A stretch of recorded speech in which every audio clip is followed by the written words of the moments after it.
August 22nd, 1776. A force of 4,000 British soldiers, packed into 75 flat-bottomed boats, navigates the Hudson River, making landfall at Gravesend Bay, Long Island. They are greeted not by enemies, but by a cheerful crowd of loyalists who provide food, supplies, and crucial intelligence about the local landscape. This contingent is the vanguard. Soon, their numbers will swell to 20,000. Nearly 2 months have passed since General William Howe first arrived off the coast of New York.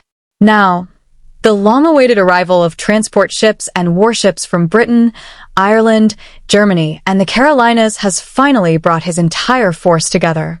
Howe now commands the most formidable expeditionary force Britain has ever launched, and it stands poised to strike a decisive blow against the American rebels. His immediate objective, the Patriot forces occupying a series of ridges around Brooklyn. If they can be overcome, Long Island will be secured, New York will lie exposed, and the rebellion could be crushed. Across the river in New York City, General George Washington commands a Continental Army of 20,000 men. A handful of units, such as the Delaware Blues and the 1st Maryland Regiment, are proficient and disciplined, but the vast majority are inexperienced and poorly equipped. Desertion is a constant problem. The camps are plagued by typhus and dysentery. Approximately a quarter of the army is either sick or absent without leave. At this pivotal moment, Washington is paralyzed by uncertainty. He suspects the British landing on Long Island might be a feint, and consequently keeps more than half his forces back to protect Manhattan and the Hudson River. His troops on Long Island are spread dangerously thin. 6,000 under Israel Putnam are manning fortifications around Brooklyn, while another 3,000, led by Generals Sullivan and Sterling, are positioned in the wooded hills to Putnam's front. They are strung out across 4 miles, tasked with defending the 3 primary passes through the heights of Guan. At dawn on August 27th, they come under attack from 5,000 redcoats.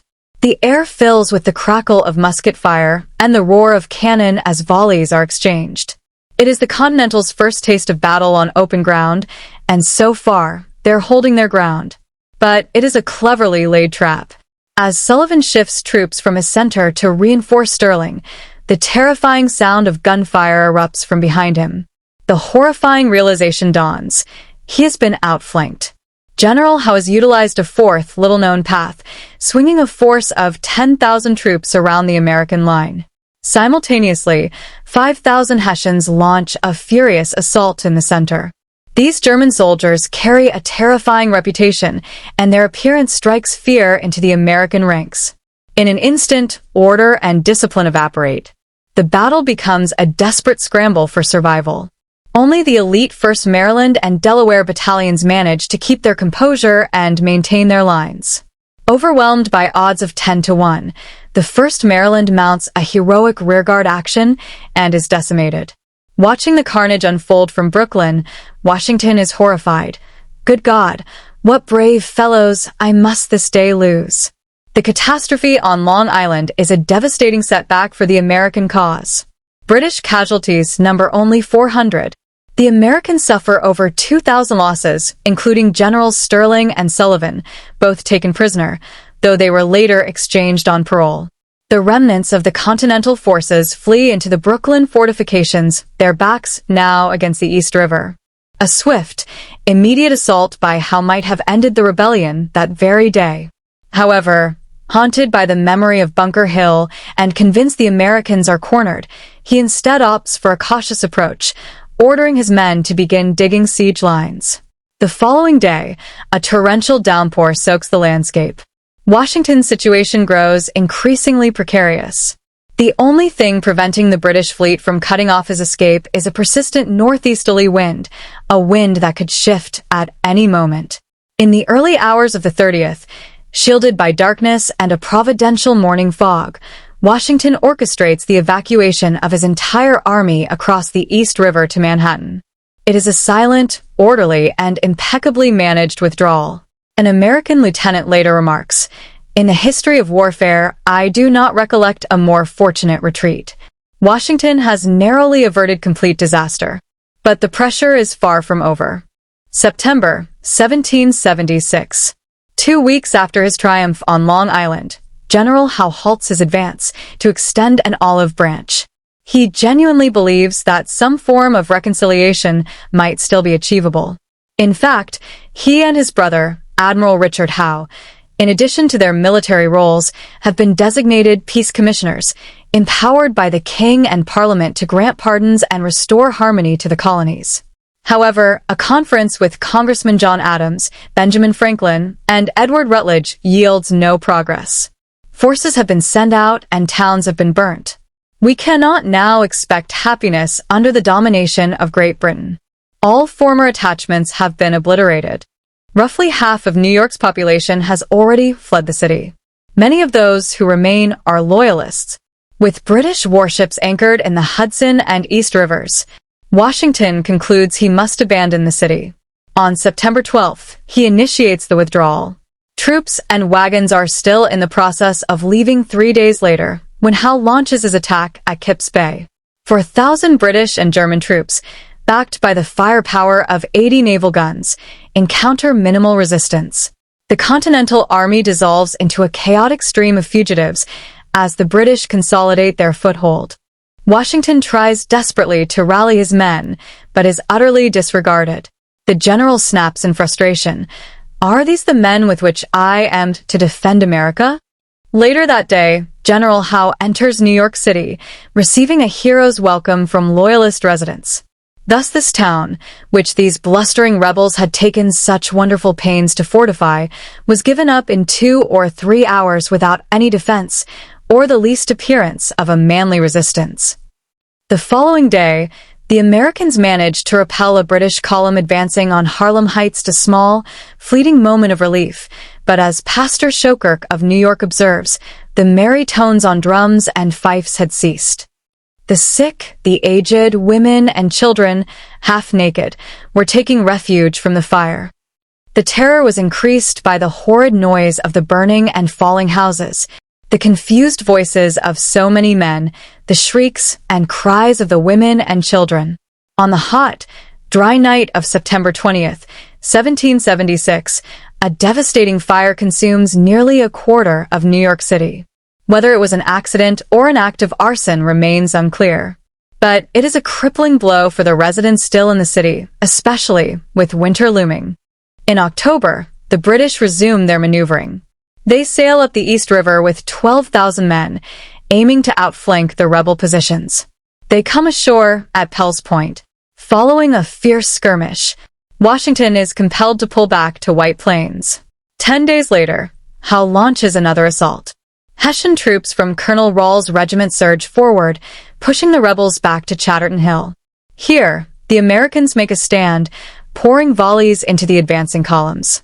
But ultimately, the sheer weight of British and Hessian numbers proves decisive. The Delaware Blues cover the retreat, acting as the rear guard as Washington's men hastily withdraw. The battle results in approximately 200 casualties on each side. The string of defeats has shattered American morale.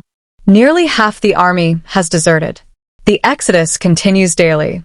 Washington's leadership is now being openly questioned. Charles Lee, his second-in-command recently returned from South Carolina, writes critically, "He has that fatal indecision of mind, which in war is a much greater disqualification than stupidity or even one of personal courage." Many now pin their hopes on Lee to salvage the cause, especially after Washington makes another critical error. 15 miles south of White Plains, deep behind British lines, 2,800 Continentals are holding a fort that bears Washington's own name. Constructed to prevent British ships from navigating the Hudson, it has proven completely useless. But Washington hesitates, leaving the crucial decision to withdraw to General Greene, who opts to keep the isolated garrison in place. On the morning of November 16th, Howe launches a coordinated assault on the fort with 8,000 men, attacking from all sides. The fighting rages through the morning, but by midday, the entire American garrison has been either captured or killed. The British have inflicted yet another devastating blow upon the rebel cause. The invasion of New York has been a resounding success for Howe. His sights now turn to New Jersey. As British troops begin crossing the Hudson in strength, Washington retreats across New Jersey, heading for the Delaware River. A chase ensues. He commands fewer than 6,000 men, hoping to gather new volunteers along the way. Instead, he is met with a population sunk in apathy and despair. A thick cloud of darkness and gloom covered the land, and despair was seen in almost every countenance. On November 30th, Howe issues a proclamation, offering a full pardon to any rebel who swears a new oath of allegiance to the crown. As a New Jersey farmer writes to his family, "You can come down and receive protection and return home without molestation on the part of the king's troops, and you best know the situation of the provincial army. He who stays out to the last will undoubtedly fare the worst." Thousands in New Jersey and New York will eventually take the oath. Among them are 2 former members of Congress and Richard Stockton, a signer of the Declaration of Independence. On December 1st, 1776, the enlistment terms expire for half of Washington's army. Without hesitation, 2,000 men pack up and head for home. As snow begins to fall, Washington's diminished force retreats across the Delaware, destroying any boats they cannot take with them. Philadelphia is evacuated in a state of chaos. Congressman Robert Morris later recalls, "Our people knew not the hardships and calamities of war when they so boldly dared Britain to arms. Every man was then a bold patriot, felt himself equal to the contest. But now when we are fairly engaged, when death and ruin stare us in the face, and when nothing but the most intrepid courage can rescue us from contempt and disgrace, sorry I am to say it, many of those who are foremost in noise now shrink coward-like from the danger and are begging pardon without striking a blow." For Howe, the campaign seems all but won. He returns to New York, leaving 14,000 men to hold New Jersey for the winter, and continues issuing pardons. He also dispatches General Clinton to seize Newport, Rhode Island, a mission accomplished without a single loss. A few days later, Washington's second-in-command, General Lee, is resting at a tavern some distance from his troops when British cavalry surprise him and take him prisoner. Many of his 5,000 soldiers seize the opportunity to desert. The remaining troops dutifully march under General Sullivan to join Washington on the Delaware. But even with these reinforcements, the Continental Army can barely muster 6,000 effectives. And the enlistments for most of these soldiers will expire in just a matter of weeks. With the very fate of America hanging in the balance, Washington decides to gamble everything on a single, audacious stroke. Washington's plan is both daring and intricate. 3 columns are to cross the ice-choked Delaware River under cover of darkness at 3 separate points and strike the Hessian garrison at Trenton just before dawn. Ewing and Cadwalader will lead 2 of the columns in diversionary attacks on the Assunpink Creek Bridge and Bordentown, while Washington's main column, 2,400 strong, crosses upriver, splits into 2 wings, and envelopes the town from the east and north. The operation commences at dusk on December 25th, Christmas Day. The Delaware is treacherous, choked with ice, and nearly 300 yards wide. Ferrying men, horses, and artillery across it, in the pitch dark, using flat-bottomed boats, amidst a swirling storm of hail and snow, is an act of breathtaking audacity. Thanks to the skill of experienced oarsmen from the Pennsylvania militia and artillery companies, the crossing is completed, miraculously, without disaster. However, Washington's column reaches the opposite bank 3 hours behind schedule. Meanwhile, Ewing and Cadwalader are both forced to abort their missions. Washington decides to press on regardless. The weather is so severe, he reasons, that the enemy will surely never anticipate an attack. His troops split into 2 columns as planned and begin their march. Progress through the blizzard is agonizingly slow, but the men remain disciplined and resolute. Washington's plan is both daring and intricate. 3 columns are to cross the ice-choked Delaware River under cover of darkness at 3 separate points and strike the Hessian garrison at Trenton just before dawn. Ewing and Cadwalader will lead 2 of the columns in diversionary attacks on the Assunpink Creek Bridge and Bordentown, while Washington's main column, 2,400 strong, crosses upriver, splits into 2 wings, and envelopes the town from the east and north. The operation commences at dusk on December 25th, Christmas Day. The Delaware is treacherous, choked with ice and nearly 300 yards wide. Ferrying men, horses, and artillery across it, in the pitch dark, using flat-bottomed boats, amidst a swirling storm of hail and snow, is an act of breathtaking audacity. Thanks to the skill of experienced oarsmen from the Pennsylvania militia and artillery companies, the crossing is completed, miraculously, without disaster. However, Washington's column reaches the opposite bank 3 hours behind schedule. Meanwhile, Ewing and Cadwalader are both forced to abort their missions. Washington decides to press on regardless. The weather is so severe, he reasons, that the enemy will surely never anticipate an attack. His troops split into 2 columns as planned and begin their march. Progress through the blizzard is agonizingly slow, but the men remain disciplined and resolute. Trenton is held by 1,500 Hessian soldiers under the command of Colonel Rall. He has received warnings of a possible attack, but following a minor skirmish with American militia on Christmas Day, he believes the immediate danger has passed. So, on that night, in the midst of a blizzard on Christmas, his guard is completely down. Shortly after daybreak, Washington springs his trap. Greene's men sweep forward, driving the Hessian outposts back into the town. As the garrison scrambles to form up in the streets, Knox positions his cannon to bear directly on them. Then Sullivan's men charge into the town with bayonets fixed, while Greene's men seize control of the Assunpink Creek Bridge. Rall is mortally wounded while desperately trying to organize a counterattack. The entire affair is over in less than an hour. The Hessians suffer 100 killed and wounded, with 900 taken prisoner. The American losses, a mere 5 wounded. It is a stunning and desperately needed victory. As the Hessian prisoners are paraded through the streets of Philadelphia, morale in Washington's army soars. But the campaign is far from over. Howe, upon learning of the disaster, dispatches General Cornwallis with 8,000 men to hunt down and destroy Washington's force. With enlistments on the verge of expiring, Washington makes a heartfelt plea to his army. "My brave fellows, you have done all I asked you to do, and more than could be reasonably expected, but your country is at stake, your wives, your houses, and all that you hold dear.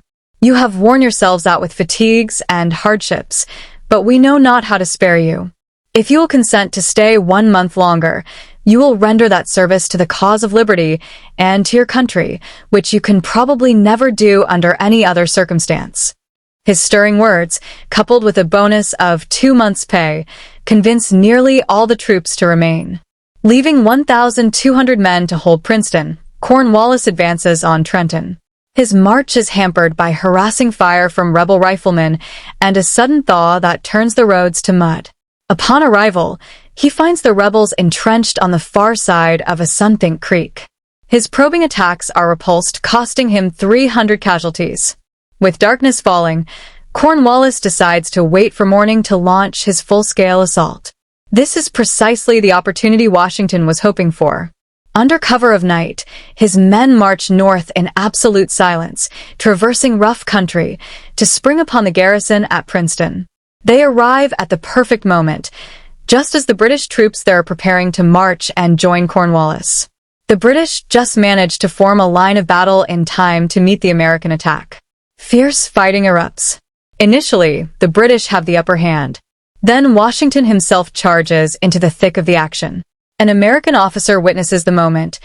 "I shall never forget what I felt when I saw him brave all the dangers of the field and his important life hanging, as it were, by a single hair, with 1,000 deaths flying around him."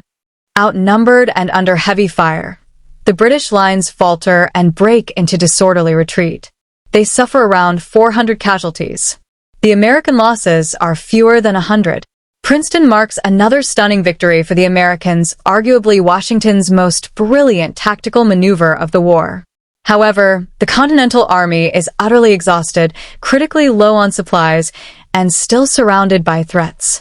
Washington is persuaded not to push his luck further. He instead heads for Morristown to establish secure winter quarters. The battles of Trenton and Princeton were neither large-scale engagements nor particularly costly for the British in terms of manpower. They were, however, desperately needed beacons of hope in the Patriots' darkest hour. Furthermore, as the Continental Army continues to demonstrate its resilience and fighting capability against the British, foreign powers are beginning to take note. In the royal courts of France and Spain, there are many who would relish the opportunity to see their old British rival humiliated and their own past defeats avenged. The rebellion in Britain's American colonies is on the verge of becoming a global conflict.